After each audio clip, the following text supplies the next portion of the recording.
Hello and welcome to Maritain Musings. I'm Dr. Matthew Minard, and I'm very glad to be here today with Dr. Taylor Patrick O'Neill to discuss the person and the common good. Again, we could say taken up anew, in this case by a critic of sorts of Maritain. So why don't I go ahead and just welcome you appropriately, Dr. O'Neill? Yeah, thanks so much for having me. Yeah, it's great to have you here. I deeply respect you just, we may be different on predestination questions a little bit as well, but I always find you to be a mensch when it comes to talking about theological topics. So it's Yeah. good to have you. That's good. Have That's you what I here. aim for. Yeah. Mensch. It's like Yeah. to yeah. be a mensch. It's like Yeah. That's it. examination of conscience every night was mensch. I wasn't a mensch there. Yeah, it was. Sorry, forgive me, Father. 6 times I was not a mensch. I was not a mensch. Yeah, exactly. Yeah. Okay. Yep. So we've talked already in a previous one of these podcasts a bit about the person and the common good and other topics related to it. But it's one of these contentious topics and contentious texts of Maritain. So I probably should do just a tiny bit of level setting for people who are just walking in, because we have to always, remember that the open internet is open to anyone. Starting in like the 1930s, Jacques Maritain starts writing, more political works, the Spanish Civil War, and then questions of basically the temporal order and the eschatological order that he starts to butt up against, like integral humanism that he delivers as a series of lectures in South America. And this starts to get some ire. It's what begins like the falling apart of his relationship with Garrigou-Lagrange, for example. And then in a course of informal things that he wrote, because he then becomes involved because of World War II in sort of the Allied efforts to sort of communicate liberal ideals across the border of occupied France. He potentially stirs up controversy with, maybe implicitly, with the folks up at Laval in Quebec. It may well just as much be actually Jacques de Montelon and not Charles De Koninck. But there's the text, which has been people who are sort of in on this debate are aware of on the primacy of the common good, right? Yep. Yeah, by De Koninck, which is read as a kind of critique of Maritain without naming him. It's written against quote unquote the personalists, and it's as though Maritain is the personalist Thomist who's in the background of French more broadly stated French personalism in the text. Father Ignatius Eschmann, a Dominican, writes a response on Maritain's behalf, perhaps a bit too much across the jaw of Charles De Koninck. And this partially precipitates Maritain writing a series of articles known as today as The Person and the Common Good, around the same time that De Koninck then responds to Eschmann's attempt to defend Maritain. Effectively, Maritain comes out as appearing as though he asserts certain prerogatives to the human person as a spiritual whole, that it becomes difficult to explain the rather hard and fast Thomistic principle of the ultimate subordination of any part within the created universe to the common good, whether in the orders of nature or of grace, would be the argument. Now, I tend to more favorably read the concessions where he makes in the direction where I think that he does actually assert the primacy of the common good. Mm-hmm. But there's this open controversy. If the various principles that he uses to articulate his position don't, in the end, not only put the common good at risk, both not just politically, but at a deeper structural level, like the metaphysics of the universe as such. And then there are also related questions of philosophical anthropology that often come up because of a device of sorts that he takes from Marie-Benoît Schwalm and Garrigou-Lagrange to distinguish the principle of individuation from personhood, and maybe even to harden it a little bit. I actually am not 100% sure in Schwalm if it goes beyond the political application. Schwalm wrote things outside of politics and society, but he deploys it in that context. Garrigou definitely deploys it actually even in Christology to make the point about Christ's human nature and the hypostasis of the Word. So this is like super high level. I mean, we talked about it more. I think it was, right now, after a stressful week of work, I'm not sure who. It was Jason West. It was Jason West who discussed it with us before. So I'm not going to then go into all the details of the unfolding. But I want you to just sort of like take the super high level remarks that I made and maybe go ahead now and fill in some more details for folks. And then we're basically talking today because you wrote an article that was in Reality, which is a journal that the Lyceum, Brian Kemple, one of John Deely's students, runs, that is critical of Maritain on this topic. So both do some level setting that you think is necessary, and then maybe discuss your mind then and your mind now. And then we'll just let then the discussion of the problem emerge from that. Some of this be a little bit more of a discussion among two men who are comfortable with each other. Yeah, so I agree with all of your stage setting there. The thing that really drew me to this topic, I'll just start there, is this correspondence that we have. This was actually brought to my attention by Michael Waldstein, who I would say is certainly very sympathetic, probably on the side of Maritain and Simone on this question. But this correspondence between Simone and Maritain that they were at, I forget all of the details, but they were at a party or, cocktail party or something. And De Koninck was there, and I think they overheard De Koninck talking to someone else, and Simone does. Simone does, and he writes it to Maritain. Yes, that's right. So, so Simone overhears and then recounts to Maritain in this letter that De Koninck says he lists some of the people that he's thinking about when he's writing against the personalists. And of course, historically, we think, oh, well, of course he was writing against Maritain and whatever. But because he doesn't really name names and it became such a kerfluffle, it's kind of a nice thing to have the statement from De Koninck himself as to who he's thinking about. And what really strikes me is that he mentions Garrigou-Lagrange. And so Garrigou-Lagrange employs the distinction between individual and person. But to my mind, I think I first encountered this as a student. To my mind, the idea that Garrigou-Lagrange is guilty of the kind of personalism that De Koninck is talking about in that work was just absurd.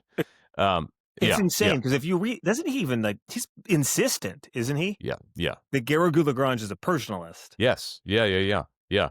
And so this finds legs with lots of other people. I mean, this is an ongoing debate, as you said. So, for example, I'm sure a friend of both of ours, some whom we both respect, Pater Edmund Waldstein, I mean, he takes this tack, right? Thinks that Garrigou-Lagrange is normally quite good, but has fallen into this sort of perhaps overly influenced by classical liberalism or something like that, and falls into this individual person distinction. So that's what really led me to be interested in this topic. Garrigou-Lagrange, like Maritain, uses this distinction between individual and person. And specifically, I think the way that it comes up is often at the political level. So it gets employed elsewhere, which it should. If it's a true distinction, it should get employed elsewhere. But it comes up at the political level. The basic claim here is that there's a distinction when talking about man as being ordered toward a given temporal society, and when we're talking about man as being ordered toward God in the beatific vision. So there's something here that I think is roughly mapping onto the natural and supernatural end distinction that Thomists make. And what seems to draw De Koninck's ire is that Garrigou uses the distinction at all. And so, to my mind, while I agree with De Koninck's position, but there again, so Simone says that he and Maritain agree with the position as well. The distinction is not really the question is not really what De Koninck is holding. The question is who's a personalist. That's the bigger question. For De Koninck, there seems to be this difficulty just with using the distinction. But what I'm arguing, one of the things I argue is that De Koninck uses the distinction as well. But what De Koninck's big deal is to say, we can talk about man under the form or under the aspect of individual or under the aspect of person. So he calls it two formalities. What he's concerned that the personalists and Maritain and even Garrigou-Lagrange are doing is that they are somehow splitting man up into two parts or two substances, one in which he's an individual and one in which he's a person. And so I think that's really where the debate begins. What exactly is meant by this distinction? And so what I guess my position starts with trying to say that there is a distinction to be made between individual and person, and that even De Koninck sees it. And then the question becomes, is it a distinction in formality, or is it some kind of substantial distinction that he actually thinks that Maritain is holding? Yeah, so I guess it's the Christology part makes this kind of just a strong distinction in my mind. From it's kind of like it's an unbreakable, real distinction, because in the case of Christ, this is a great example of how it's like a kind of being a Thomist gets you into these weird positions where all of a sudden the philosophers stop listening to us right now. Yeah. Right. They're not interested anymore. Right. Pure reason has been breached.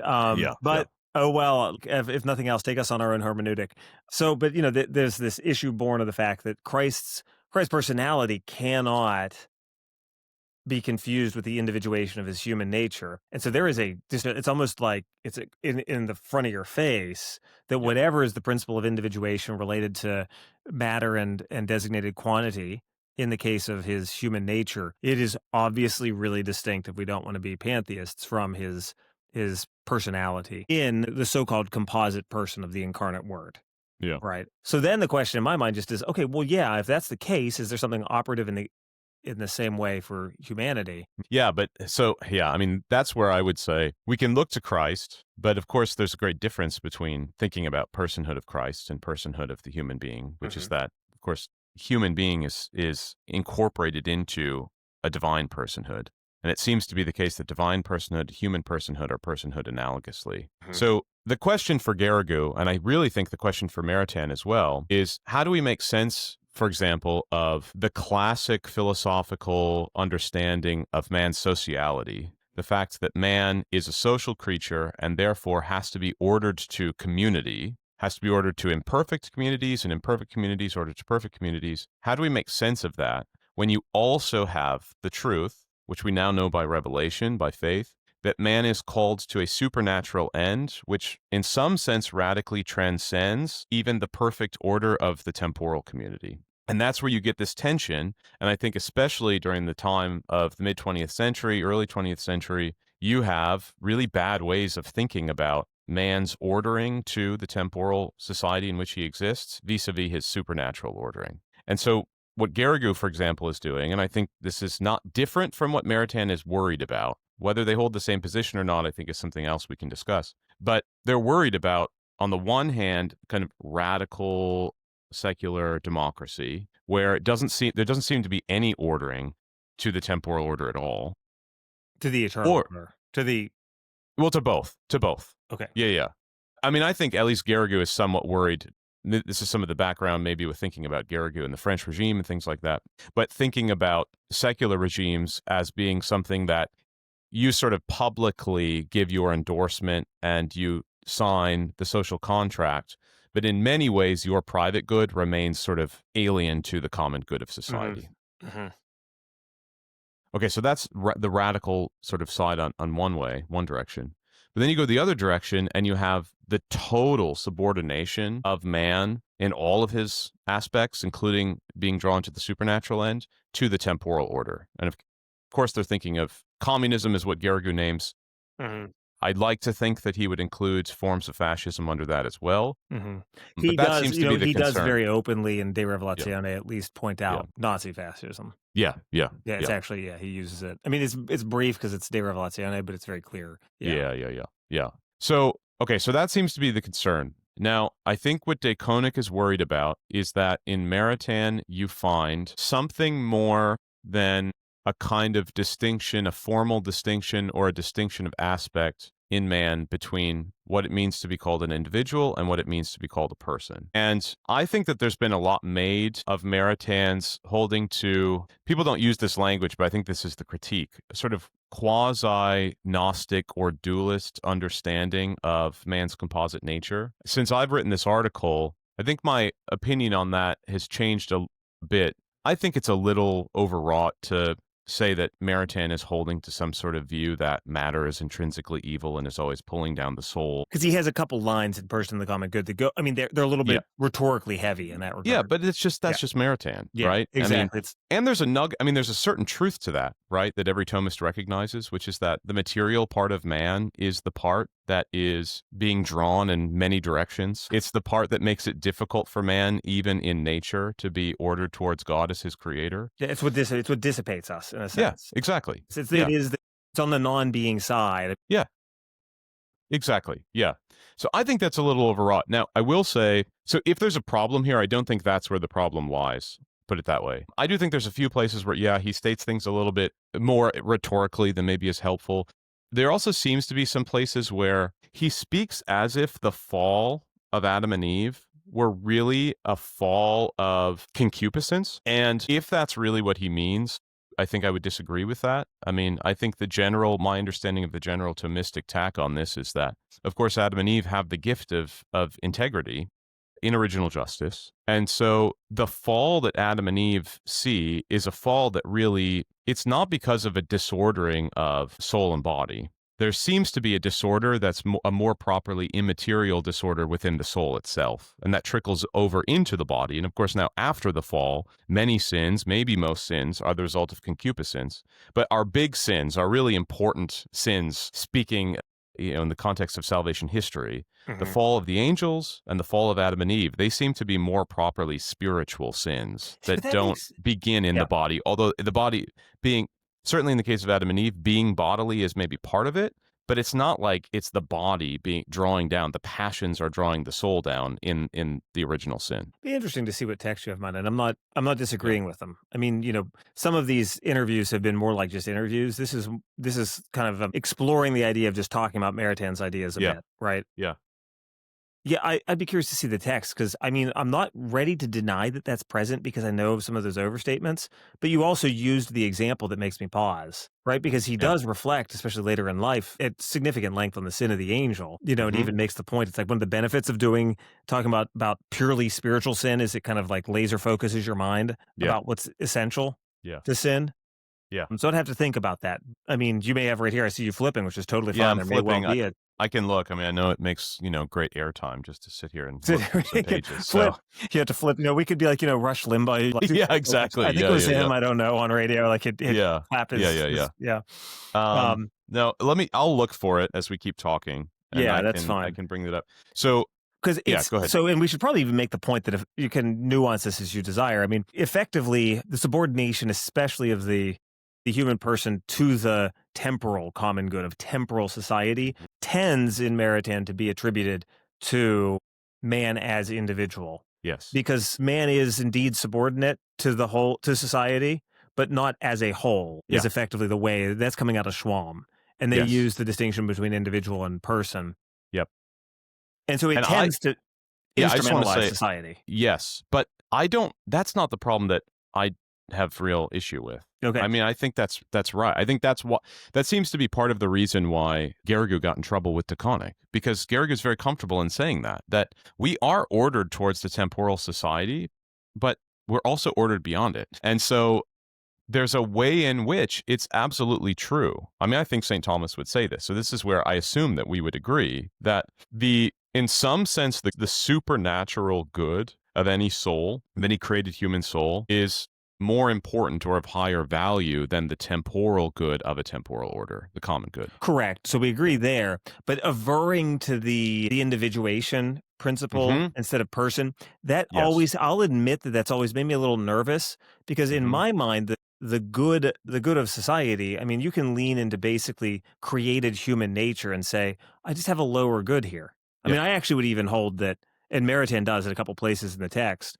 I mean, even the temporal common good of society is subordinated in some way to human perfection through way of life, not just the moral life, because that's actually what Garrigou does. There's an article he has about the subordination. It's like the subordination of the state to the human perfection, I think is how he words it. But I would also say this would be true. What you need to imply in there is not just moral perfection, but kind of cultural and intellectual perfection. Yeah. What do they used to call it? Like the society, the society of letters kind of thing. Oh, yeah, yeah, yeah. Right. Yeah. Yeah. Because there's even somewhere he said, like the way he says is, this came up when I was just flipping through beforehand. In this sense, because there do exist supratemporal goods of the natural order, contemplative life, for instance, does this as too in Aristotle, right? That in a sense, the contemplative is kind of outside of society, but supported by the social structure. The just society exists so that this good that is kind of the most divine thing in man can exist, even for Aristotle. It's here perfectly true. He does, I think, critique a bit to agree with Adler and Farrell that the natural happiness of the human being transcends in a certain essential aspects the political common good. These supratemporal natural goods, by reason of which, even in the natural order, the human person transcends the state, are refracted imperfectly. I wonder if that state, it may well be état. He eventually starts making distinctions between état and political community. Are refracted imperfectly and diminishingly in accordance with certain social temporal participation in the political common good itself. But of themselves, they are related to the order of, this is very typical Maritain in a lot of these works, the order of civilization. The goods of civilization as something that are kind of above the political order. I mean, that by itself is actually an interesting point to make because he's as an Aristotelian, pushing on the edges of certain Aristotelian claims. Yeah. Yeah. He's creating it feels very modern, a society of minds which is trans-political. Yes. Yeah. Yeah. Yeah. And yet there's And something that's true in that. yeah, So, no, yeah, yeah, I anyway. think that's true. I think there's something true to that. And I also, just to be clear, before someone mishears some of the things I'm saying, some of the things we're saying, when we're talking about the temporal good of a temporal order, of a political order, that doesn't mean that we're only talking about, that we're not talking about moral goods. Oh, That exactly. It's good includes for you to all say these it, yeah. moral goods, right? That includes all of these. So it's not like it's just something that you're doing next to, or like it's like a job where, okay, well, I get my money so that I can go to mass and, feed myself so I can continue going to mass. Like it's totally remote like that. No, the temporal order is the place that you get temporal goods and also natural virtue that's necessary in order to continue on the way towards the supernatural end. But nevertheless, it's still true that the supernatural end transcends the ordering of the temporal order, transcends what the temporal order is able to provide, even if the temporal order is ordered to, in some way, the supernatural end of the citizens. Okay. So, all right. So that all being said, just to sort of put my cards on the table, my concern with Maritain's position, I think, is a real one, but it's really, I would put my finger on one. It's that Maritain seems to make the distinction between individual and person, at least in some places. He seems to make it such that individual carries with it the connotation of being a part of a whole exclusively, so that when we're talking about man as a person, we are now speaking about man no longer as being a part of a larger whole. And I think the issue with that is that, well, I would certainly see that as not being consonant with St. Thomas, if that is what he means, and that created persons are themselves part of a larger common good, a common good that transcends the temporal common good. But their personal good is itself only completed in this larger common good of, in some sense, all created persons and the uncreated persons of the Trinity. And maybe you might even say, well, in another sense, just the created personhood of the blessed and their communion with the three persons of the Trinity. But that there's still a way in which man is a part in relation to a whole, even at that highest level in regard to the supernatural end. And sometimes Maritain seems to speak as if that's not the case. Yeah, so I think that you're correct. I finally found that footnote I was looking for when we were floating around. Yeah. Because I found a PDF of the article. I'd be just curious. I want to actually discuss it. I'm not using it as a, hey, Taylor, here's something to like, beat you down. Like we can then post this video and have like, what do the bros put? Minored, destroys. Yeah. I think that you're correct. I mean, this is at least a significant part of the critique that you usually get out of the Laval reading of him on this. So this is, I don't know where it is in the book. So I'm in when the articles were published. I can't remember if it was in the Review of Politics or where. I mean, I think maybe it'd be good for us to parse it and consider it here, because you're pointing out that it's important to see that basically there's a way in which to commune in the common actually is more proper to persons than to hylomorphic beings. Yes, exactly. That's it. Yeah, which is, and to obscure that by one's explanations, even if one sticks a footnote in, maybe that somewhat fixes it, is significantly problematic. That's basically where I'd say again, like if you want to stick in the idea of society of minds and civilization above the political common good and kind of do that, you still basically need to operate at the level of person.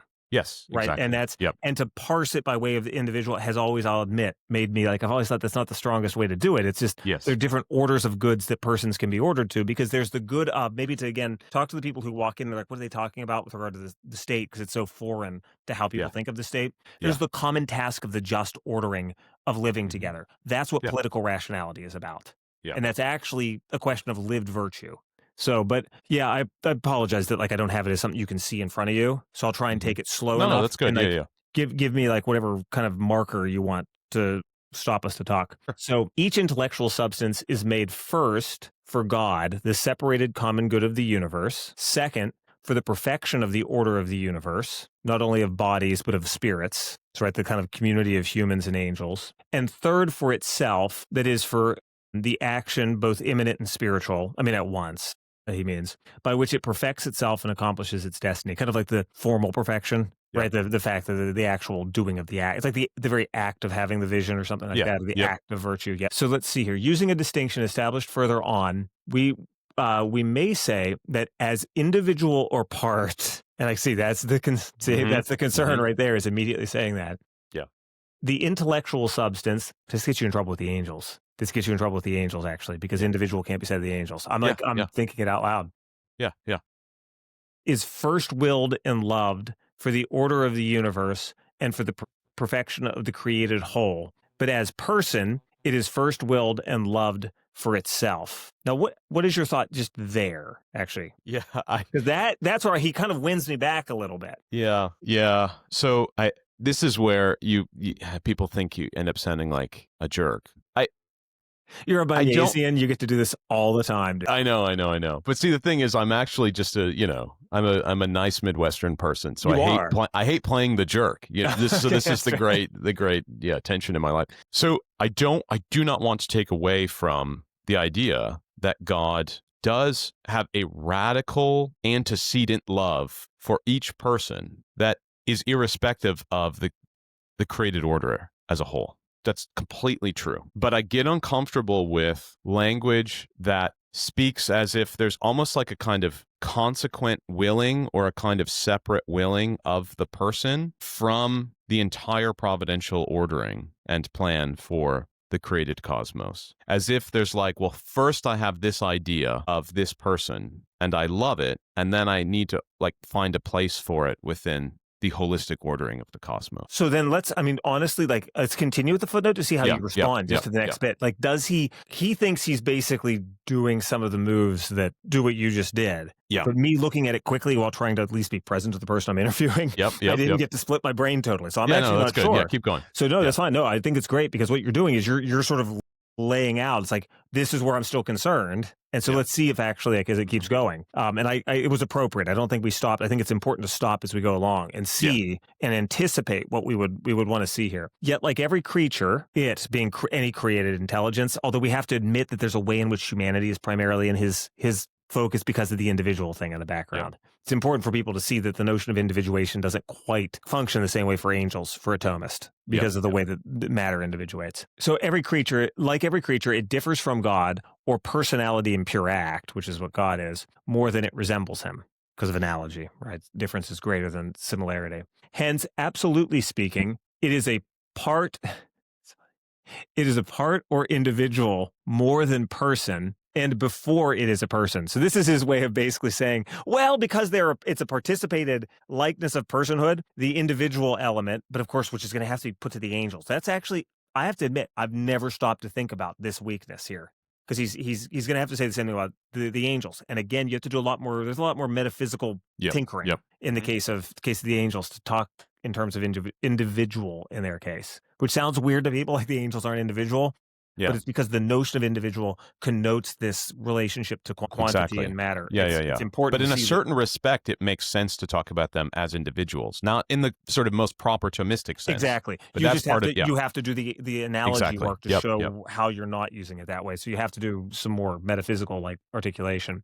So hence, absolutely speaking, the created intellectual substance. And so we're going to have to say that's man or angel, with angel being said to be an individual in a unique way if we're trying to be kind of like charitable in the read. I apologize, more individual than person. Absolutely speaking, the intellectual substance is therefore individually loved and willed for the whole order of the universe of creation before being loved and willed for itself. This in no wise hinders it, in contrast to irrational beings, from being really for itself and referred directly to God. Now, that last bit is something Christians, do have to hold in a unique way. So here's my thought, and I'll hear your response. Would you say that, let's give him 90%, so that you don't have to agree with everything to the end, but like it's almost like 90% at least for you? Does he concludes the right thing for the wrong reason? Well, his reasoning doesn't conclude to what he... Yeah, maybe. Can you reread just that last little clause that you said? So before, let's see, so we've got the idea that participated personhood is more individual than person. Like the dissimilarity. It's kind of like the dissimilarity in the analogy brings the individual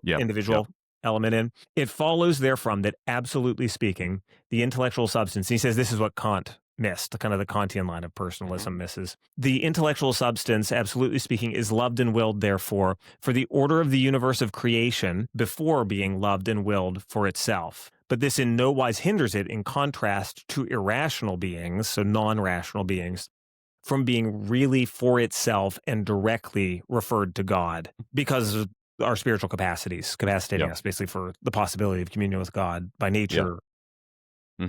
Would you say that's a conclusion that's correct with the wrong reasoning? Yeah, I think I would. I think that's what I would say. But this brings back to, I don't know Maritain nearly as well as you do. So when I read Maritain, I find the things that he says regarding the person that I have some problem with. I'm trying to figure out, maybe this is where you can shed some light. Well, let me put it this way. I'm just going to get myself into hot water with everyone. It's always better, actually, just hit someone across the face, because then you know you've been hit. Like, you know what I mean? You know, I got to go here. Yeah. Well, okay. So when I read Balthasar will say things, and I will say, okay, well, I don't think that's actually true.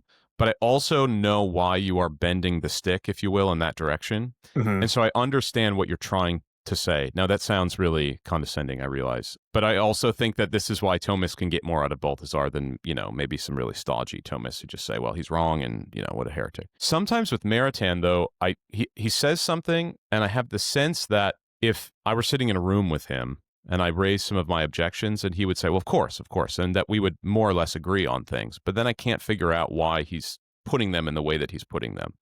So if he agrees that the created person is loved first and principally as a part of the cosmic whole, and that does not detract from, but actually grounds the radical love that God has for the person. If that's true, I don't understand why he speaks the way that he does in other places regarding the person. So I'll just give you a few examples. These are from Scholasticism and Politics.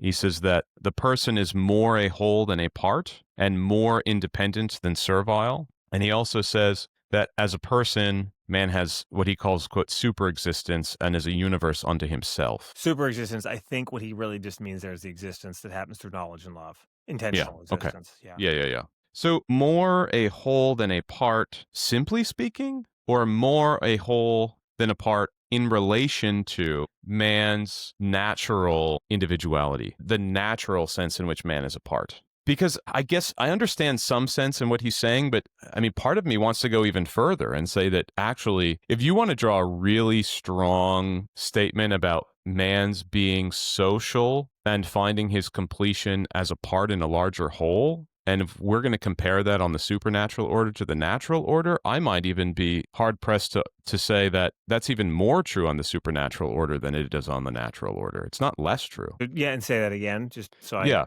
well, that man's being, set aside the question of individual, and just use the question of part and whole. And maybe there's a reason why that's the wrong distinction to be using, but it seems to me that that's kind of what we're discussing. That on the supernatural level, the person is just as much of a part of a larger whole and finds its own, if you want to say, private good in the holistic ordering of the whole. That happens just as much on the supernatural level as it does at the natural level. And if you wanted to compare them, and if I had to pick, I would actually say that's probably more true on the supernatural level than on the natural level. Whereas what I read Maritain is saying is that no. It's either not true at the supernatural level or less true on the supernatural level. And he wants to put all of the partness on the side of the natural. So here would be the response, and this is somewhere in the person of the common good, because I remember running across this from a student sometime back, and stuck with me. The person as said of the persons in the Trinity cannot be parsed in terms of part. Yes. Right? Agreed. Yeah. And the radical union that the beatific vision involves, to the degree that we are really quite vitally, at least in the operational order of knowledge and love, performing the act of the Trinity, according to the capacitation we get by the light of glory, to the degree that really our beatitude is a participated beatitude, whatever our relation is to the persons, because there's even a way in which some of the mystics talk about how we become sort of assimilated even into the beginning of the word, like participate in the beginning of the word in a way in the inspiration of the Spirit. I mean, it's kind of wild that we can't be considered as kind of parts partaking in that. We are just living by one and the same life of the Trinity. This is Yeah. this is where everyone says Minard really is not against the esotericists. He's, Yeah. but you see that, Yeah. I mean, that would be No, the I argument. do. I Hey, do. so it's So like holes, like, because each of the persons in the Trinity are kind of holes in communion, and yes, so too the yes. blessed. That would be the shortcut. Yeah, okay. So I have two thoughts about that, and then I'm interested to hear what you have to say. So on the one hand, of course, I agree with all of that. However, in regard to the inner life of the Trinity, without predicating part and whole, we do nonetheless have a sense of community. And so there's a sense in which, at least relationally, there's an ordering towards the other and a kind of reciprocality within the inner life of the Trinity that needs to be mirrored, that needs to be participated in by the created person who's elevated to beatitude. So again, granted, that's not individual or that's not part and whole, but there's something that we need to safeguard there. But even prescinding from that, it is still the case that the beatific vision, that beatitude, is something that is not it's not a reality just of the relationality of God and the creature. It's also a communal relation between all of the blessed and the I'm sorry if I'm creator. smiling. It's just because I just feel that. So I'm not trying to be smart on it. Yeah, Keep no, going. it's good. Yeah. And so it's hard for me to see, at least I would like Maritain to be more clear about that there there is even actually not just a totally analogous, but a real way in which the blessed soul is a part of a community, is a part of a larger whole, which we call the church triumphant. And that it's not clear when you're speaking about the person as a whole, how that element comes into play. Yeah. Okay. Now let's see if we can make the whole world. Let's make everyone angry. It depends on what you say. Yeah. Typically, Thomas will say, though, any created good outside the vision is not of the essence of beatitude. At most, it's Yes. accidental beatitude. Yeah, I agree with that, of course. But And yeah, this is where I wouldn't be saying this if I didn't think. I think it is operative for him. I do Yeah. think he's sort of inculcated enough of this theology that something. No, I like think this that's right. I think that's right. His work is more theological in some ways than De Konink's. Yeah. Yeah. And this is where, ironically, I would maybe argue that if I do disagree with, or if Maritain is, to the degree that I disagree with Maritain, part of it might be a kind of overly Aristotelianized reading of St. Thomas. So there's something to our understanding of the mystical body of Christ that shows that the love that we have for God in the three persons, including the second person of the Son, is in some way the other members of the body of Christ who are incorporated into him in some kind of important personal way, that the love for those others is part of what it means to talk about the blessed as blessed. Yeah, I think, I don't know if he'd quite say this, but the love with which one loves those other parts as parts of the whole is it's the Trinity's love, right? Because it's beatific charity. Yeah. Right. And the union that they have is nothing other than, however, the union is the divine beatitude. Yeah. But like if you keep leaning into that, you're like, and the divine beatitude cannot involve part whole relations. Sure. So let's make the church triumphant more wildly united. Yeah. Than whatever, So sure. Yeah. But there, then I guess I'd make a distinction between what we might call the kind of subjective beatitude of the blessed from the actual cosmic ordering of heaven itself. So it might be the case that, in a certain manner of speaking, that there is no part and whole relation in the blessed soul's relation and participation to God, but we do still have a common good, and the common good of the church triumphant, the common good of the blessed in communion with God, and that does admit of part and whole. And it's a reality in which the blessed soul participates. It's a part of its reality. No, it participates because of the different degree. It's not just degrees like the dial being turned up and down on one single dial of the light of glory, but it's the different participations in the light of glory. Yeah, exactly. That's where I have thought this is, keep going. That's where when I start thinking to critique myself. Keep going. Yeah. So from the one, so based on what you're saying, I see what Maritain is trying to drive at. But he seems to be speaking from the more subjective ordering of things than the cosmic ordering of things. So there's a question about in what does beatitude consist? But then there's another question just about what is the reality of the New Jerusalem? What is the reality of the cosmos after the final judgment, however you want to understand the renewal of all things? And in regard to that scope, which is the most universal scope and the most common scope, even the blessed soul remains a part of a larger whole. Yeah, And I I think mean, that has to be stated because that's about a kind of objective ordering of things. no, that's, I mean, I mean, it's a weak, that's just a weakness. Yeah. Like, I guess it's just, there's a part of me that is deferential to him about the bit about, since, because it really is our beatitude, our act really is an immediate act. I mean, Yeah. of course, with the subjective limitations of the light of glory, Yeah. but it's partaking in the divine beatitude. It's like the divine Mm-hmm. beatitude can't have whole, we can't do part language there. We really Mm-hmm. can't. Yep.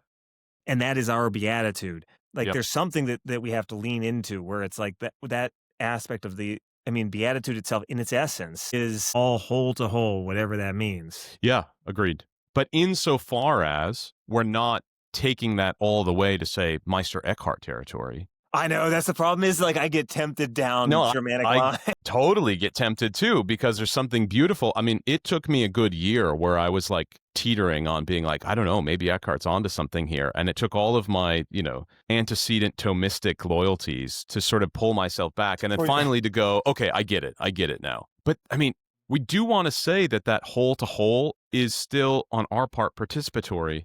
And if it's participatory, it means that the what we have is God's, but the mode by which we have it is created. And that points to there nonetheless being created reality. And that created reality, insofar as it exists, it grounds our ability and the necessity to speak about part and whole even there. See, I would actually say in the scholastic terms, that's on the subjective side, because it's all about the subjective ordering in the subjects Yeah. of their lights of glory. Yeah, that's true. But they That's true. terminate in an uncreated act. Yes. Yeah, Because yeah, it's yeah. an objectively uncreated act Yeah, yeah, yeah. in But I the guess, vision yeah. and love. Yeah, and when I was talking earlier about the subjective and the objective, I though, think I it was was just clear. meaning in terms of the interior experience, if you will, of the beatific vision versus the part that the soul plays in the exterior holistic ordering of the cosmos, Yeah, which and I is get, still in a yeah, certain way as an object to be known outside. but does not the exterior, to try and watch our Mm-hmm. language here now, Mm-hmm. the exterior or subjective in the sense like I was using it, like Yeah. the conditioning of basically the light of glory, which Yes. is created in our soul. It's like the highest amped up you could ever do Yeah. for us. Yeah. Right. I think it's Exactly. fair to Yeah. say Yeah. of any Yeah. created super. Yeah. I mean, setting aside the Yeah. question of Christ's grace, Yes. Yeah. Yeah. Yeah. that exterior ordering of parts and wholes. So there we go, like that, and Mm-hmm. it's like conceding that there's something here that Yep. if you tie this down to individuality, you get in trouble. Yep. Nonetheless, it's kind of teleologically oriented to this act, which is completely participatory Mm-hmm. in whatever the whole to whole kind Yeah. of union is. You see? Yeah. Yeah. Like, so I'm Yeah. basically, I mean, I'm trying to push like a pretty big concession for Maritain while Yeah. Yeah. Yeah. noting you're correct. It's like the concern about the light of glory. That's what I actually kept telling my student, because Mm-hmm. some years ago is the student kept focusing on much more like the kind of just creation and the separate common good Mm-hmm. language, because that's Mm-hmm. kind of where the debate went. But I Yeah. was like, you need to theologically get into this domain. I think what you just touched on. Yeah, yeah, yeah. Well, that's what I'm wondering. What do you think about that then? That what Maritain is stressing is specifically a what we might call an orthodox Thomistic doctrine of the beatific vision and what that means, what it means to participate in the whole of God. Whereas what De Koninck, the lens through which De Koninck is approaching this is the lens of the cosmic ordering as a whole. Hmm. And he's thinking, well, yeah, I mean, exactly the things that I was just saying about the soul nonetheless being a I think part. it's totally that. Yeah, I think yeah. it's totally that, because the way it's it's very Yeah. much a causal argument. So in some ways, I've never liked that about the De Koninck side, is that it devolves into metaphysics. Yeah, yeah. But of course, that is what's at stake. I just Mhm. tend to think whenever it starts to go over into the more political ramifications, because people Yeah. go over there pretty quickly, and then into the Mhm. questions of, Yeah. liberalism and things of that sort. I'm not saying those are Yeah. all. I'm really not trying to engage anyone who are our mutual friends. I'm not necessarily Yep. thinking of them. It's just that discussion in general. I think that when you go over there, the metaphysical thing doesn't work as immediately. You may Yeah. need to do the metaphysical work, but actually you have to do a talk about just the nature of common volition and things of that Mhm. sort. More Mhm. like how Yeah. Simone, be more like Simone over there. Like when you're talking about authority and things like that, you need to work on that level. I Yeah. think Yeah. so. Yeah, because I think because for De Koninck, it really is about the metaphysics of participation in a Yeah. certain Yeah. sense. Yeah. He may Yeah. not say it that way. He's maybe Right. too Yeah. Aristotelian, but yeah. Well, and so, I mean, the quote that you read, especially that last line, I mean, it does point toward Maritain's. I mean, I never, even when you read these stronger statements of Maritain, it's hard for me to think that, nope, this is what Maritain thinks. Maritain thinks that it's not true, that there's any kind of holistic understanding of the cosmos itself and that the person is a part of it. Yeah. Yeah. So, I mean, I hate to be, overly conciliatory. No, but For sure. I mean, Midwest. sometimes I do wonder maybe maybe this is a kind of two camps talking past each other, and they're really talking about two different things. I mean, they're talking about beatitude, but in two different manners. They're talking about the same object, but under two different formalities or something like that, and therefore they're both reading each other in light of their own formality. It's almost like, again, if you're under the formality of the created, all the supernatural created is what we mean, because Yeah. grace is right. That's part of the mystery of grace. It's supernatural and yet created in the set, not in Yeah. its formality, but in its still in the Yeah. fact that it's participated. If you're there, like De Koninck is, Hmm. at the level of both nature and grace, you're going to have one account. Whereas if you just kind of lean into the fact that in the order of intentional existence, Mhm.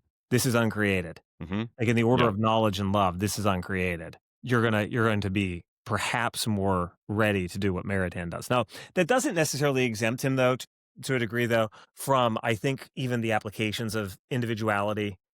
Mm-hmm. That I do think, because I think it'd be better to parse it on levels of finite personhood and the multiple goods of persons. Mm-hmm. Mm-hmm. Mm-hmm.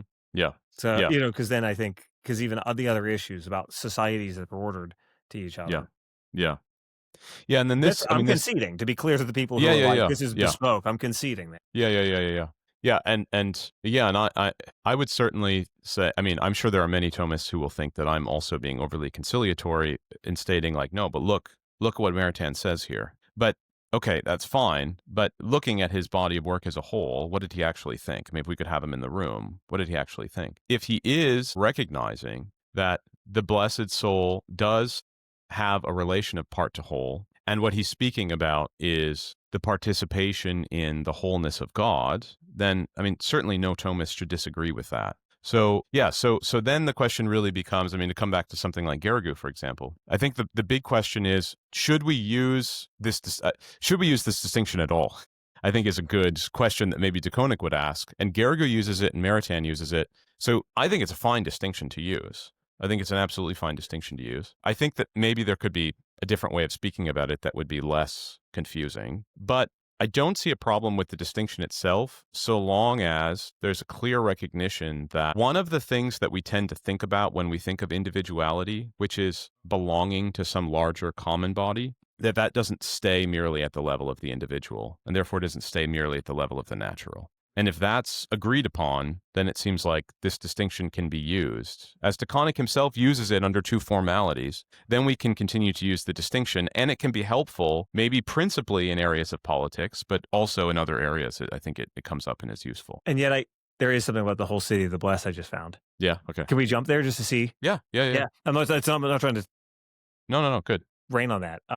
So in the same, or in the supernatural order, which he had just been discussing, each person, willed and loved for itself and for the communication of the divine goodness made to it, is also, and this is in italics, first of all, willed and loved by the same act of transcendent love which grasps, this is typical Maritain, all at once the whole and the part. Willed and loved for the communication of the divine goodness, which is made to the whole city of the blessed, in the sense that each of its members beholds the uncreated essence according to the multiple degrees of their participation in the light of glory. So if you say the first The within first the part, you're context fine. of yeah. No, I mean, I think I'm fine with both. But I think that's the crucial thing that those who have been really critical of Maritain, to hear him say not just that, okay, yes, the created person is loved in some sense within the context of a wider cosmic whole, but first within the order of a wider cosmic whole, then it seems to me there's real I don't think he said agreement. first, though, because first of all, it's to the, maybe. Well, I don't know. I'd have to interpret that. I have to spend some time with that, because it's first willed and loved, cut out the parentheses, for the communication of the divine goodness, which is made to the whole city of the blessed. Right. Because he then actually goes on to make the point, too. He's then, here, even in the order of grace, the person itself then desires God as its good, and and it does so in loving God, the separate common good. He doesn't say that part, but I'm Yeah, trying yeah. to kind of combine the Mhm. vocabularies. Mhm. In Mhm. loving God for himself more than itself, obviously. I mean, this is such a standard maxim, and in willing the good of God more than its own proper good. Mhm. Indeed, if it wills God for itself, it is not for the sake of itself as the final reason, but rather for the sake of God purely and simply as final reason. You see, to me, that's like the primacy of the common good being stated. Yeah. Yeah, yeah, yeah. Well, and that's where I think, okay, so I do think there are some real personalists, not Maritain, who, if pressed, they might say that the love that God has for the created person is a love for the created person as a whole, simply. And that's where I think that both sides on this question would go. All of a sudden we look over here and go, no, what are Yeah. you talking about? Yeah. The question is, and maybe this seems like nitpicking, and at a certain level, I mean, it is theological nitpicking, maybe, but that's important. Is it first? Is it first as a part within a whole, or is it first as a whole? If we're in agreement that it can be both, the question is, well, which comes Yeah, first? yeah, because you can't have them both. There Right. can't be just Exactly. boy. It would drive you of all people nuts if it was just parallel coordination. Yeah, yeah, exactly. It would. If it's, well, yeah, because then that seems to me, I mean, boy, I might argue that that's not even, yeah, that's not even thinkable. I mean, when we're talking about divine willing here, that's not Mhm. even thinkable. But even then, if you were to say it wasn't as a part to the whole first, then, well, okay, to me, I'm sure there are other critiques, but for me personally, one of the first things that arises that worries me about that is that it seems to fall into the worst sort of Molinist Leibnizian understanding of created persons and divine ideas and a kind of monadology of Leibniz, where all you have are these sort of fully loaded divine ideas of created persons, Mhm. and that God has love primarily for a list of created persons that he could make, and then he loves them into existence, and then what it means to talk about a holistic order becomes really difficult really fast, I think. And Mhm. it also becomes really difficult to make sense of all of the places, I think, where St. Thomas and St. Augustine speak about creation. And this is what I think someone like David Bentley Hart misses in his understanding of universalism. The creative act of God is bringing about a singular cosmos, a common good. It's not just so many particulars. And if it were so many particulars, then I think David Bentley Hart, for example, would be correct that all souls should be saved, because there's a kind of alien relation between the private good of the created person and the common good of the cosmos. Okay, so I don't want to lose that. I think it's essential that we don't lose that. And I think you lose it if it's not clear that first, God first loves the created person as an aspect, as maybe you might even say of a necessary aspect of just the cosmos that God is loving and bringing into being. And that it's that part, if you want to put it this way, it's the part that just that created person plays that is the grounding for the love that God has, the antecedent love that God has for that created person, as prescinding from the part that it plays. I actually think it's all true. It's just there's another portion of my soul that just Hmm. says, but in the end, that ordering exists not for kind of a kind of part of some kind of whole. I mean, the only whole that is the radiance of God in the whole Yeah. Christ is what that would have to be. Yeah. Yeah. But it's that radiance which is first, and that radiance which is participated in Hmm. a way that in a sense pulls beyond, it kind of teleologically pulls the entire part whole structure of the whole Christ as the church that we're talking past. You see what I'm doing? Yeah. No, You I see what it see. Yeah. Yeah. is? Yeah. No, I get it. I Because get I it. mean, and it's the part of my soul. It's like really somewhere in the back. It's like Jakob Burma. I mean, you know what I Yeah. mean? Yeah. No, Like I know what you mean. it I is know. this. It's sort of like the divine unity. Yeah. It calls my soul. And I don't know if it's me as an Easterner, which is weird because the Yeah. whole Yeah. Christ is a very Eastern thing to be into as No, well. and I'm drawn to that very much. So I completely understand it. My concern is not that we're overemphasizing that. My concern is that if you lose the quintessentially participatory nature of that, then you end up actually losing the radical nature of the sort of, as you said earlier, the whole to the whole. Yeah, and I guess That I fear this is very typically like Orthodox, especially, which yeah, is yeah. strange for me. But I guess it's time these. The more that one dials up the participated side, that's the same thing as turning up the dial of created on created grace, Mm-hmm. Mm-hmm. right? The more that you emphasize that, the more it feels like you're distancing yourself from I know. Yeah. kind of the radicality of the uncreated life. Yeah. Yeah. But on the other hand, you have to do that if you want to maintain the distance of divine transcendence, which is also Yes. dear to the Yeah. Orthodox. So Yes. I don't know. I just I think that's true, but I think there's another part that I want to say. I mean, I completely understand what you're saying, but it seems to me that if it's true, it shouldn't be the case that the more we dial up the participatory part, the more we're sort of like putting a kind of distance. That in some sense you are doing that, but then you're also bridging the gap because of because that's the the objective nature of what we're participating in. And this is where maybe now I'm thinking more Balthasarian, but by making the whole thing, by making both sides more dynamic and more radical, that the whole structure, the way that it comes together, is also more radical. And I feel really strongly about wanting to keep it that way, because I think that there's a nugget of insight that someone like an Eckhart recognizes that is just totally lost if we just say, well, the more that we say that this is participatory, the more that we are just sort of distancing what beatitude is. But beatitude is really, I mean, as St. Thomas says, it's participating in the divine nature. It's not just like, oh, you get a little bit closer to this infinitely far object. Mhm. So the participatory, I think, at the end of the day, and maybe this is something that's only really clearly visible to the mystics and to the blessed, but there's got to be a way in which to recognize that the participation does not negate, and in some sense only highlights or beautifies the nearness. because it's like there's more of the reflection of the form in the Yeah, participating yeah, receptacle, if we may be yeah, very yeah, Platonic. yeah. I Yeah, think that's right. Yeah. yeah. So yeah, I have to. I mean, I'm not sure I've resolved myself to lean in your direction, Hmm. but that being said, I see it now as it's a paradox, right? Yeah. As sort of we're doing Yes. dialectics, right? It's a paradox against my endoxin. Yeah. Yeah. Yeah.